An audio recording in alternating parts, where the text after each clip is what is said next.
Hey everyone, welcome back to DemDMs. My name is Matt. I'm Panda Ghost. And I'm Fox Ghost. And today we're going to be going over the new UA from Wotc that it pertains to the Cleric and some of the other new races, options that they're going to be putting out.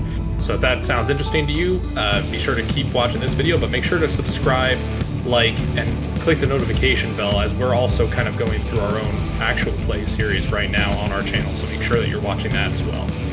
But if everybody's ready, let's slide on in.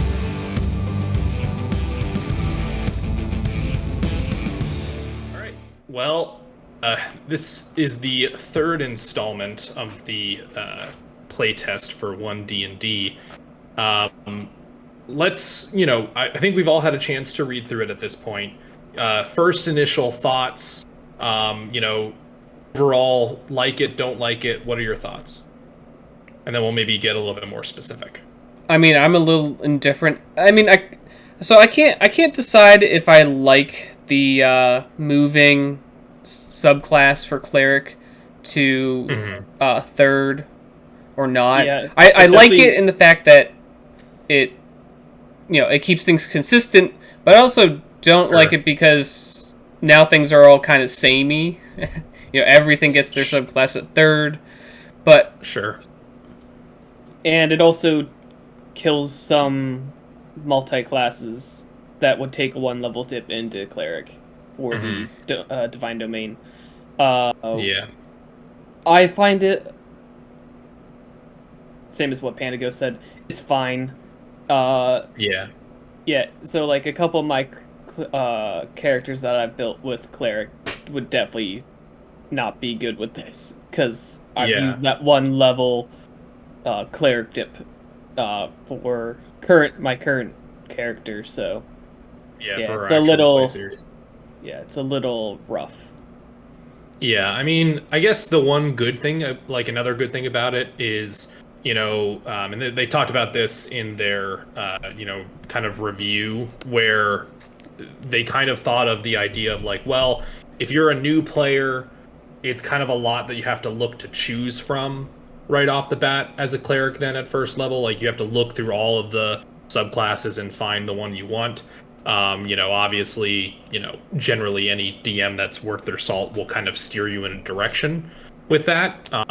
But yeah, I think, I don't know how I feel about the multi-classing, because I'm not really one to like the one level dips as much, but I also don't think that it's that detrimental to have someone just kind of take a level dip into something and be able to get a little bit more utility out of it. Right. But it is more focused, I think, on getting rid of that power gaming aspect of that kind of dip, but who knows? Yeah, I mean, it's pretty easy though to hand wave away a one level dip into Cleric. These players, or these characters, right? They live in a world that has direct influence of their deities, right? Everyone's going to be, a lot of people are going to be, religious and understand the ramifications of being religious, and see a direct benefit in their lives to religion, right? Sure. So it makes sense for a one level dip, right? Yeah. And also, I mean, thematically, I do like the fact of current 5th edition, right, that you go on your path right off the bat, because it would be kind of weird if you're oh, I want to be religious, and then in real life, right, and then a year later, then you're now I've been just religious for a year. Now I decide if I'm going to be Jewish or Christian or Muslim or whatever. Right? It is a little weird to oh, I'm going to be religious, and then you pick your specific religion later. Sure. I mean, I guess it feels. I think that would vibe a little bit more with a monotheistic pantheon, if you will, for your D&D world. Your god encompasses all things, and so now you're just picking a specific area that your god is Right. about and choose that, right? Which is similar in 3.5. Each deity had like one or two domains that they would govern over, and you could kind of specialize your character into one of them, and that kind of feels similar to that.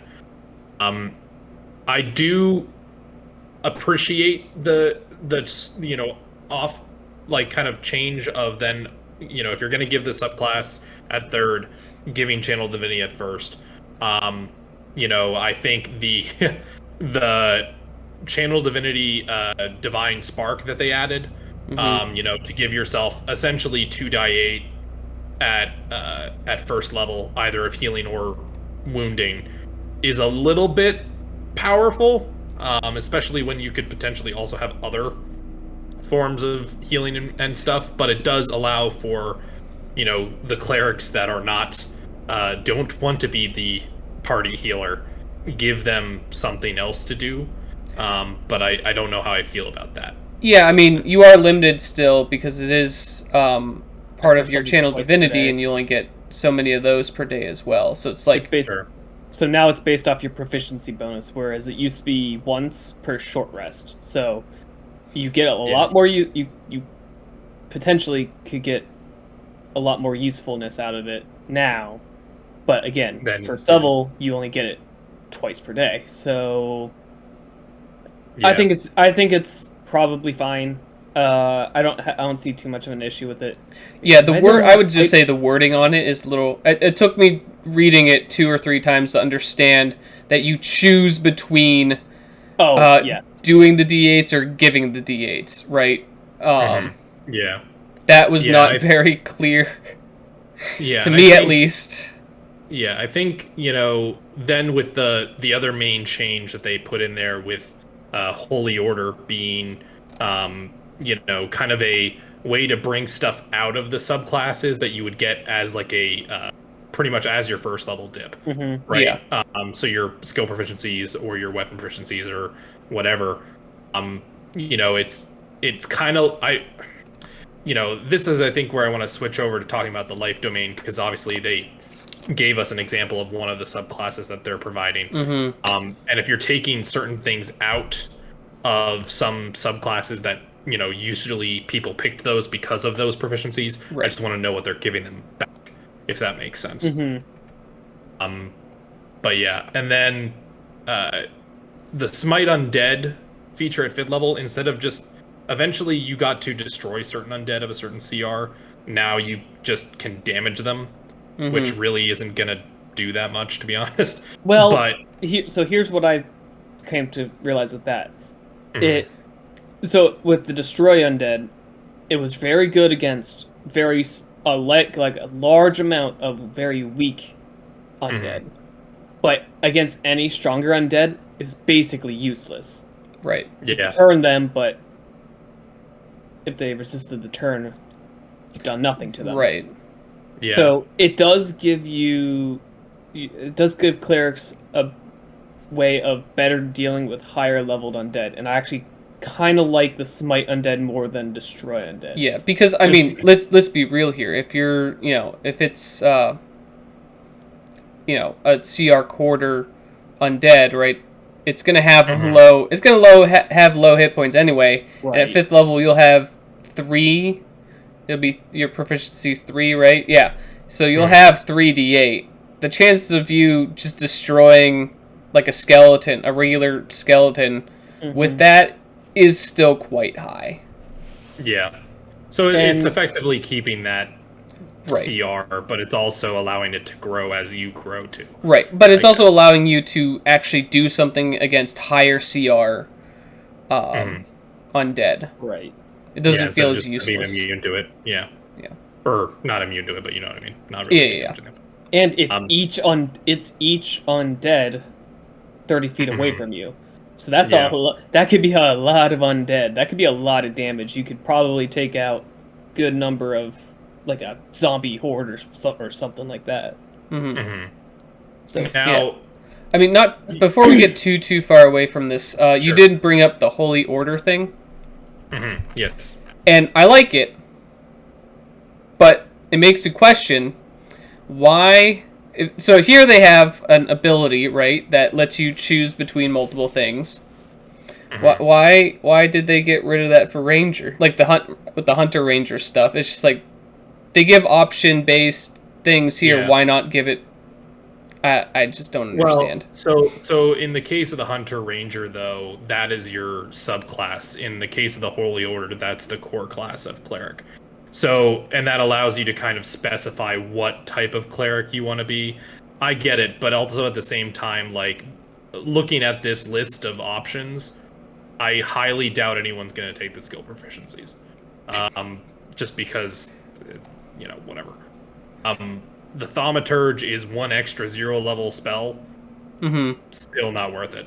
I think 90% of people are going to take the martial weapon proficiency and heavy armor. Well, the Thaumaturge, though, don't forget the last bit, where at a short rest you get 1 channel divinity back.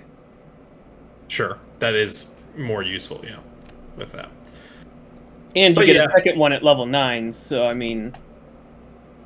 Yeah. Saying. But then, kind of skimming through here, I think the next major change to these is just kind of, to the Cleric, is the spell choice. I don't want to go too far into it, because some of these are kind of similar changes that they made already. We already talked about how they changed, or proposed to change resistance to kind of be in a reaction that you take. It seems like that's going to also be the case for guidance. Spiritual weapon, I think, is one of the more major changes, where it is no longer, it is now, requiring concentration on that spell. And previously it did not, but your damage increased every 2 levels beyond this 2nd level spell slot, whereas now it's increasing every spell slot above. So it's kind of doubling your damage output for how much spell slot you're putting in, but you are getting concentration, which is a big problem for clerics who already are kind of fighting with most of their spells being concentration. Yeah.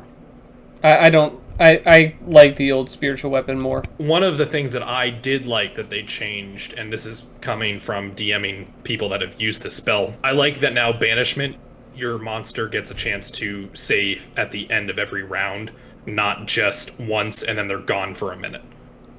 Now this does mean that anytime your big bad, legendary creature that has legendary resistance, anytime that they fail, they can try to succeed on a future thing, or they could just succeed on any of these rolls within that minute to come back. But it could possibly get rid of something smaller that doesn't have that, but allow them to come back sooner. It also is now just sending them to a harmless demi-plane. I don't think it sends them to their home plane anymore, but if they are an extra planar, they are permanently gone. Gotcha. So, I mean, that's good. I don't like the, one save spells that instantly can end an encounter too quickly. Especially with this one having, a minute duration that it requires. I kind of like giving them another chance to attempt to save. But anyway, and then there's a couple other spells that I think, we don't really need to go into that much. So it's minor changes to how things are worded and how things are kind of running. We did notice that they did make changes to both the Ardling and the Dragonborn, as was also announced previously. I still have no interest in playing Dragonborns. Yeah, not really. Yeah, nope. From this, I feel like the fact that your breath weapon only does 4d10 at 17th level is really weak. But it does allow you, I don't know if this does it currently, but you are able to use it as one of your attacks, not your full action. So yeah, you have to use your whole action to use your breath weapon now as well, whereas now, like, a Dragonborn fighter that has 3 attacks can use one of them to do the breath weapon. And now you do have the option of cone or line, which is back to kind of what it used to be. I kind of actually like that more, thinking about it, because I mean, yes, it does more in current 5th edition, but you're also, okay, it makes it more appealing as a martial now. Sure. Yeah. Yeah, but still, it's one of those, those types of classes. Just like I could do so much more with, another race probably. Yeah. As Goliath is now apparently going to be added to the player's handbook, at least. Yep. If the UA goes through. I do like the changes they made to Goliath, where now it's kind of based off, you get different abilities based off of the type of giant you have as ancestry. That's kind of neat. Right. I like that. But all in all, I like the Goliath. Out of the three of these, this would probably be the race that I would choose. But I don't know. There's really not much else to go over. There's some minor retooling, I think, in the case of certain new actions or certain new conditions. But all in all, it's just kind of pretty similar. I think the major change is the Cleric. Is there anything else that you guys were thinking, looking at that kind of you wanted to talk about yet? No, but I mean, we did kind of gloss over the giant backgrounds for the Goliath, and sure, yeah, holy crap, they're they're powerful. Yeah, I mean, they're really good. You still have the kind of stone giant ability that is currently the case for Goliaths, where you can reduce damage by a D12. Mm-hmm. But like frost giant, you can reduce their speed by 10 feet.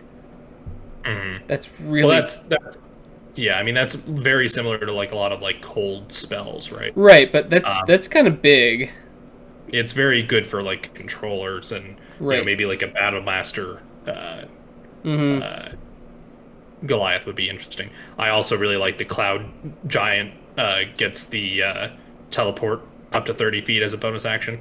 And yeah, I mean, that all of that's really kind of useful. Whereas when you look at, not to go it's too all far on an attack roll. It doesn't even specify a melee attack, so yeah. But like similar, like in opposition to that, when you look at things like the Ardling, yeah, no. Still not feeling it, guys. I mean, they made the change of like, okay, we're gonna lean into the beast thing, but it's still the celestial animals. It's like, all right, whatever. I mean, again, similar to our last video when we talked about the Ardling, just put Aasimar in the player's handbook. You know what I mean? Like, if you're gonna do anything celestial, just do the Aasimar. It's much more, thought out, to be honest. And feels a little bit more, kind of like a mirror to Tiefling, which would make sense. I just wanted to mention that overall, in terms of the Cleric, I feel like in the current way 5e has the Cleric, the base Cleric class doesn't feel like it has a lot going for it. It feels like the Cleric class itself gets a lot more of its good things from its domains, and it feels like with this change, I feel like the base class itself is a lot stronger and hopefully isn't reliant on its divine domains as it is now. Yeah, I mean, don't get me wrong. Yeah, the divine domains will definitely tell you how your cleric's going to be built, but it does feel like a lot of just solid things that the class needed were put into the base class itself. Yeah, I mean, having that kind of healing option as part of your channel divinity allows even like a non-life domain cleric to still do pretty good healing. Right. And that's pretty useful.